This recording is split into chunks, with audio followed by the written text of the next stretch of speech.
Pacers fall in Philly during their first road game of the season, struggling with both James Harden and Joel Embiid. A little bit of rockiness in every quarter for the Pacers. What went wrong? We'll break it all down. Plus, diagnosing the early season struggle to Chris Duarte. I want to talk about why I think he'll still recover a little bit despite his early season woes scoring the ball and playing in general. And I want to talk about TJ McConnell, who's been unheralded as a Pacer this season after playing in Philly. Let's dive right in on today's Locked On Pacers podcast. You are Locked On Pacers, your daily Indiana Pacers podcast, part of the Locked On Podcast Network, your team every day.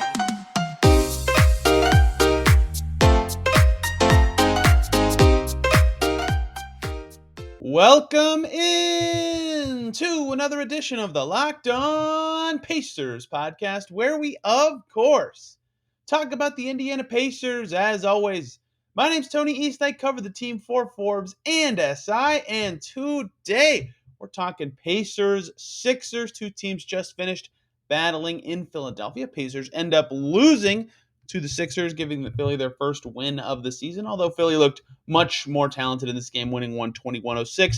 What went wrong? Where can the Pacers grow from this? Then I want to highlight two different players who have been talked about or not talked about in one guy's case for different reasons recently. One's Chris Duarte, who struggled, but I want to talk about why, what he can do to be a little better, and how the Pacers can help him. And then the other one is TJ McConnell. They just played his old team in Philly, but also I think he's being underrated as his importance to the team this year, despite struggling tonight specifically, and I have some stats and stuff to back that up. But let's start with the game. We always talk about the games first here on the Locked On Pacers podcast. Pacers fall in Philly 120-106 in a game that was kind of weird, right? Pacers, really good start. Really good start to this game. Halfway through the first quarter, they were winning. It was their best start to a game of the season, their first quarter lead of the entire season. Even in the game they won against Detroit, they did not lead until the second quarter of that game.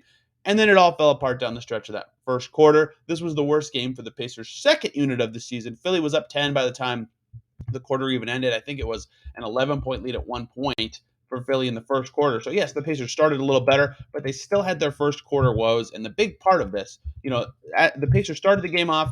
They were doubling Embiid on the catch, forcing him to throw it out. And then they were hustling out to the shooters on the passing, forcing guys inside where they were packing the paint, right? Good defensive game plan. It was working really well when Embiid was in. And then Doc Rivers subs Joel Embiid out. Montrezl Harrell comes in, and the Sixers stop doubling, and it's James Harden and the Sixers' second unit, and they could spread it out a tiny bit more. And weirdly enough, Joel Embiid, who's killed the Pacers forever and ever coming out of the game, is what turned this game for the Sixers. Harden plus the bench totally crushed the Pacers in this game and all night. James Harden has been awesome to start this season for the Sixers. He was so close to a triple-double. He finished with 29 points, 9 rebounds, and 11 assists, and he with no Embiid in this game. So Harden plus the Sixers bench in this game, plus 12 in a 14-point win. That was basically the game. Is those lineups were really hard for the Pacers to defend. Some of that they were with their second unit, but you're defending Harden more on an island when it's just him versus when Embiid's out there. They're still more potent when they have both guys. Double teams are flying. They have one of the most electric pick and roll combos in the league. But in this game specifically, in the way the Pacers are able to defend the Sixers, Harden alone was actually a little bit trickier for what the Pacers lineups could be in this game. Now, also, Embiid, no Harden was also really tricky for the Pacers, right? The single star lineups were actually what was really difficult for the Pacers, and the second unit in particular, who's been doing so well, that group hasn't had to go against stars a lot this season, right? Beal would typically be out for their long runs against Washington. Cade Cunningham was typically out against Detroit. The Spurs didn't really have a star, depending on how you feel about Keldon Johnson. So this was the first time the second unit's they've gone against some talented players, but no one to this caliber of the James Harden, Joel Embiid, been on longer playoff runs. I guess Embiid really hasn't, but been really talented for a long time level of players. And they really couldn't contain them in this game. And that's where this one broke, right? Embiid plus 8, Harden plus 16 on the night.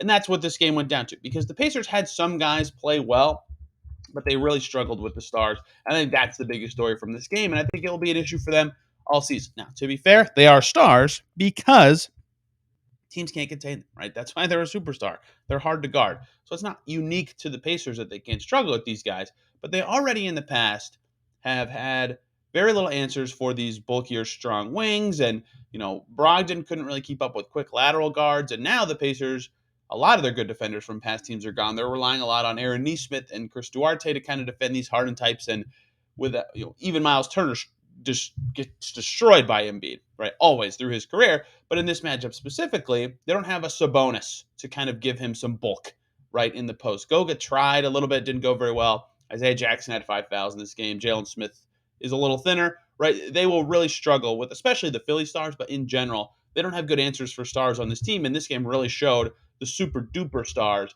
are going to be very tough for the Pacers this season. When they play the Nets again, when they play the Nets for the first time, but they play them twice. When they play the Nets this coming weekend, I think that will be on display once again, trying to go against Kevin Durant and Kyrie Irving. So that's the biggest takeaway from this game to me. Stars, obviously good, but Pacers specifically will have little answers for them. Now, the other story to me in this game, right after the Pacers put together 3 consecutive, really solid connected quarters on both ends against the Detroit Pistons, this game, a lot of players struggled to be, having good play at the same time. I just forgot how to use good words, so that's the sentence you'll get. But it was a lot of tale of two halves kind of games for several players in this game. Let's start with Ben Mathurin, right? Benedict Mathurin at halftime, 0 for 7. Really struggled in the first half of this game. Did not make a single shot. Looked like Philly was going to be tough for him. And then in the second half, Benedict Mathurin was 6 for 9 from the field, 15 points. He was fantastic in the second half, really turned it around. The Pacers in the fourth quarter, the 7's not a close game. I'll put some air quotes up, but they got it close and down to 7 on this one run of the whole game where Mathurin and Halliburton were kind of clicking together. And they had a couple other guys doing well at that time. Buddy Hield hit a 3 in that stretch, right? Chris Duarte hit a 3, not Buddy Hield, right? They had 2 guys overlapping with good play at the same time. That was really rare for the Pacers in this game because a lot of guys had these tale of two halves kind of game. But Mathurin was one of them. He could not get anything going in the first half. His shots, he couldn't get quite to his spots. His 3-ball wasn't falling. And they needed that in the first half, right? They got down big in this game. Their biggest deficit of this game was really early in the third and late in the second because they just couldn't quite overlap with those runs. Another guy who had a tale of two halves kind of game, and the opposite of Mathurin's completely was Jalen Smith. Jalen Smith, far and away the best pacer in the first half of this game. 17 points and 5 boards at halftime. That's on pace for a 34-10 night. 6 for 10 from the field, hit a pair of threes, was doing a wonderful job. In the second half, Jalen Smith, 0 for 2 from the field, no points. Only plays about 10 minutes in that half. The Pacers' runs were coming with him not on the floor. There were some smaller ball groups that were doing a little better. He was way better at putting his stamp on this game in the first half, but not so much in the second half. Tyrese Halliburton, his first half was fine. Halliburton has less of this problem, but he had 4 points at halftime. He had 8 assists, right? He was still doing a good job controlling the game. He finally really puts his aggressiveness thing that he's been working on, that kind of stamp on the game in the third quarter when he had 13 points alone. And then in the fourth, Tyrese Halliburton finishes with 2 points, only takes 1 shot, right? So his impact was only there in the third quarter. I could keep going on and on. I'll do one more. Chris Duarte was not doing much in this game for the first couple of quarters. We will talk about that at the end. In the fourth quarter, scores over half of his points, buries a 3, huge part of the run, +5, right? If he could have had a little bit more impact earlier in the game, perhaps it would have been closer. A lot of these guys only had a pocket of the game where they looked solid, and the rest of the game they were kind of floating in and out or didn't look as good. So the only constants were Buddy Hield and Aaron Nesmith on the defensive end, although his offense was fine. Everybody else kind of waxed and waned and went on a roller coaster kind of game. You can't have that against a team that you're not as talented as. The Pacers really struggled to get guys on the same page and have that sort of connected, forceful approach that got them a win over Detroit, especially on the defensive end. They had very few guys who I would say defended extremely well in this game. Nesmith did defend pretty well, I think, but no one defended extremely well in this game. So a tricky night for the Pacers in terms of getting guys to overlap with success at the same time. But that is the consequence of having a young team. It's hard to sometimes, their new rotation, I think, is better at getting guys in the right situations to succeed at the same time. But it was really tough for them to have that in this game. And when you're playing a team that has Joel Embiid and James Harden, that's going to cost you. So couldn't get in the grooves, couldn't string stops together. And then also, you need to tie those stops in to get going on offense. This is something I talk about a lot for the Pacers. Yes, they struggle on defense. They're going to be one of the worst defensive teams in the league. I don't want to beat that dead horse, but I would like to continue to add to that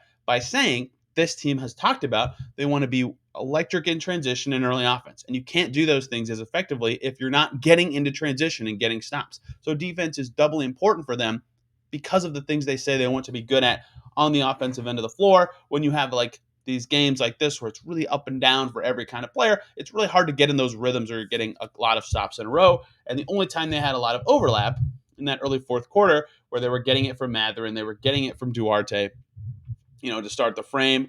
Embiid was contributing at that stage, right? That was when they came back and almost made this game interesting. It was a 7-point game. So getting more of those sort of stretches where everybody's looking good is how you have games like they had on Saturday against Detroit.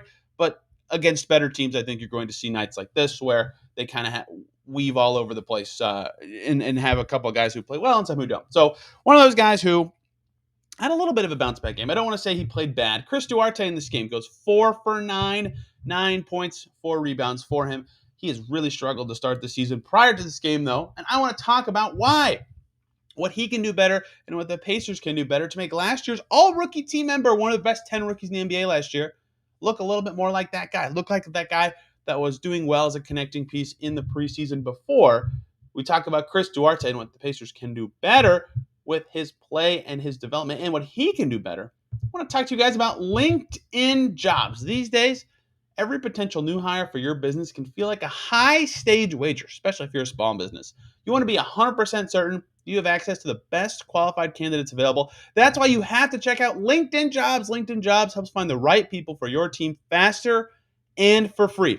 You just hop on LinkedIn, create a job post, and it's super easy. You add your job to the purple hiring frame on your LinkedIn profile to spread the word that your company is hiring. They have simple tools like screening questions that make it easy to focus on candidates with just the right skills and experience so you can quickly prioritize who you'd like to interview and hire to help you finish the year strong and have the right team member to do exactly what you need. It's why small businesses rate LinkedIn Jobs number one in delivering quality hires versus leading competitors.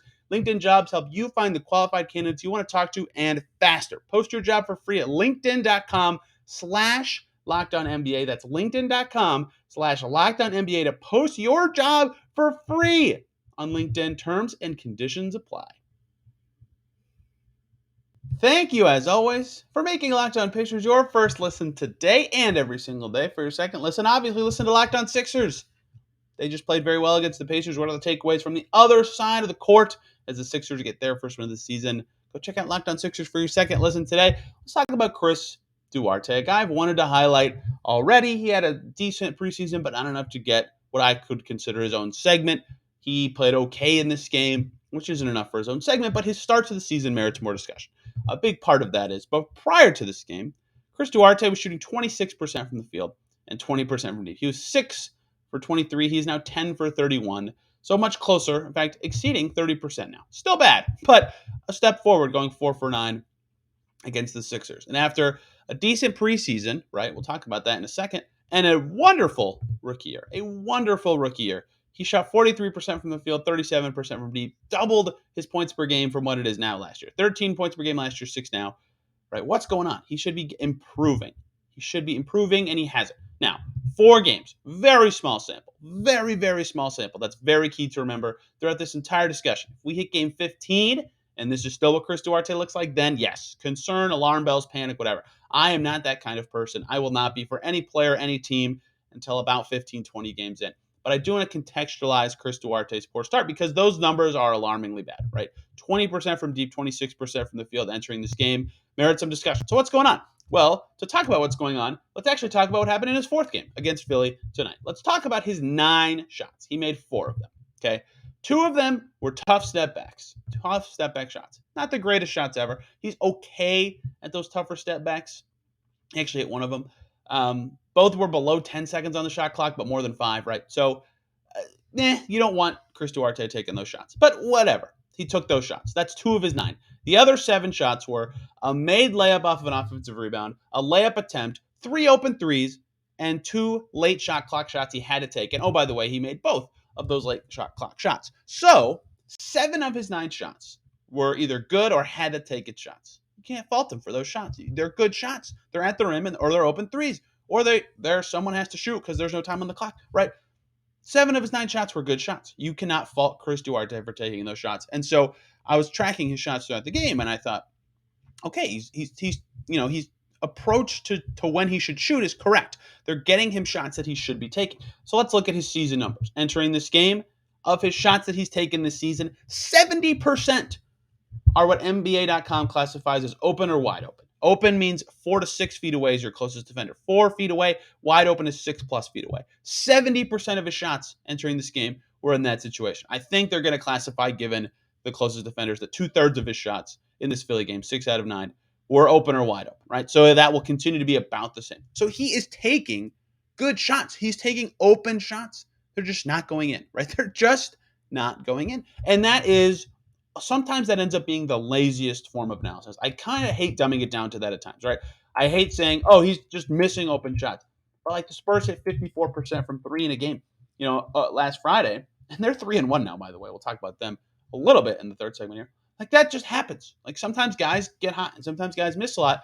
And it's been 4 games, and he went 4 for 9 in this game. Like that, 44% is better than when he shot from the field last year, right? Like it looks like a bounce back could potentially be being started. That was a better game for him, right? He found more of his open shots against Detroit. He shot 14 times, which was a lot, but he found more of those shots, right? I think he's finding his groove a little more. But the stat I wanted to point out was the open shots one, and talking about it the Philly game, because Duarte's defense has been fine pretty much all season. Right?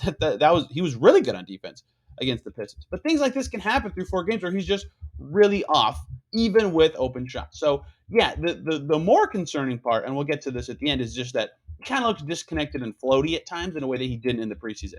But a better question I want to talk about first is, how is he getting his touches, and how can the Pacers maximize those so he's either getting fewer of the opportunities where he feels like he needs to take those contested fadeaways, or where he's getting more of the open looks, because he is just kind of he is kind of being forced into more creation opportunities where he's dribbling around a screen. Now, here's what I will say. For a developing team like the Pacers, Chris Duarte should get some of those opportunities. I just think they need to be better or higher quality or required opportunities, right? Late in the clock kind of things. Instead of, hey, Chris, try to create your own shot on this possession. Like that's not setting him up the best way necessarily. And this year also, beyond the creation opportunities being different for him, where he's asked to self-create a little bit, even though he's better at it this year than last year. Right? He's got a few more moves in his bag, but he's not quite there in terms of getting his spot shot all the time.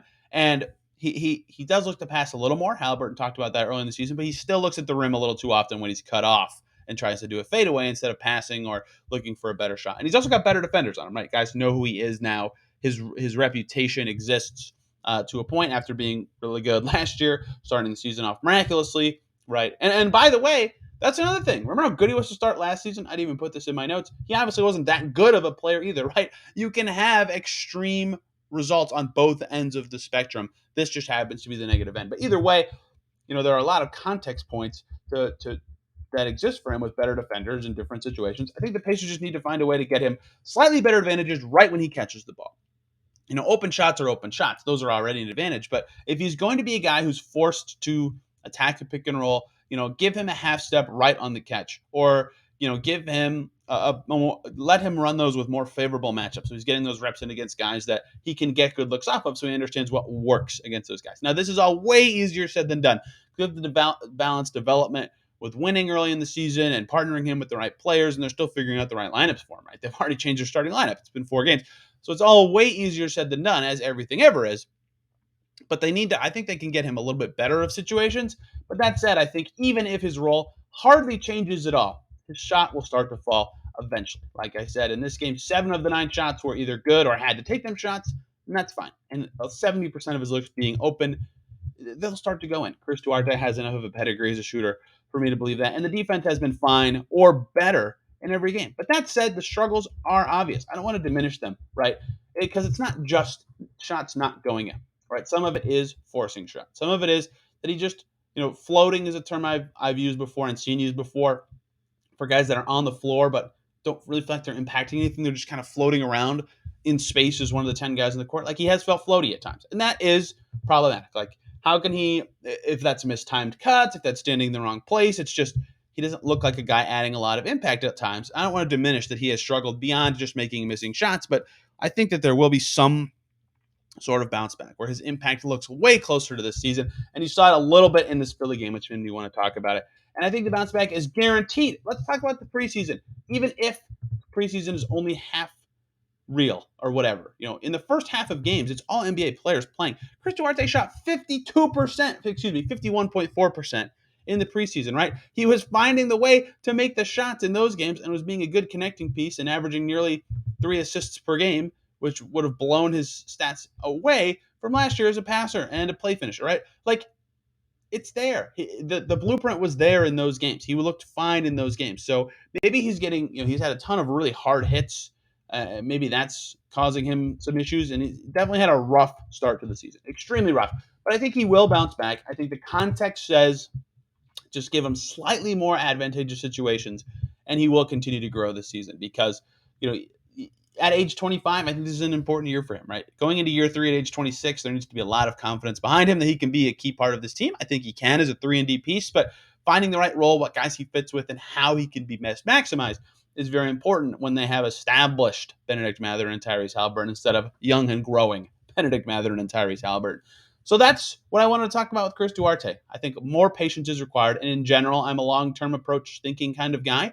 But in this kind of game where he gets his feet under him a little bit, give him a little bit of time. I think that some bounce back will come. But that said, if he still feels like he's disengaged at times or is only impacting the game on defense, some concerns will need to pop up as we get 15 or so games into the season. One more player to highlight today. Ex-Sixer, after playing the Sixers, TJ McConnell. Look at him go. Not the greatest game in this game, but has become very important for Benedict Mather and Isaiah Jackson. Did you know that? Yeah, you're about to. Let's talk about it. Thank you, as always, for making Locked On Pacers your first listen today and every single day. For your second listen, check out Locked On Spurs. Like I said, go hear from Jeff Garcia about the 3-1 Spurs, who've now beaten the Pacers, of course, and the Sixers and the Timberwolves. Are the Spurs maybe good? Or are they just on fire? Who knows? Greg Popovich always makes his teams do well. Jeff Garcia will have all that for you and more over at Locked On Spurs. Let's talk about TJ McConnell. TJ McConnell has not been talked about very much with the Pacers for a million reasons, right? First of all, talking about him right now seems a little silly to me, but I planned on doing a segment on him before this game even started. He was 1 for 3. He had 2 points, 2 assists, minus 10 in this game. Doesn't matter. That's not what I want to talk about, right? He is showing why, through the first couple games, including this game even, why he is important to a young team, right? And he's been under-discussed for a bajillion reasons. They're a young team. He's older. He's about to turn 30. Is he already 30? I can't remember. He is 30. It's a young team, and he is 30. Excuse me. There was no trade chatter for him to be discussed in the offseason. Like every other vet on this team, literally every other vet on this team became an offseason discussion point because of some sort of external chatter, except for TJ McConnell. So he wasn't a young guy that merited a bunch of discussion about his development, and he wasn't an old guy that merited a bunch of discussion about his game and his value. He just sort of was there. TJ McConnell was there.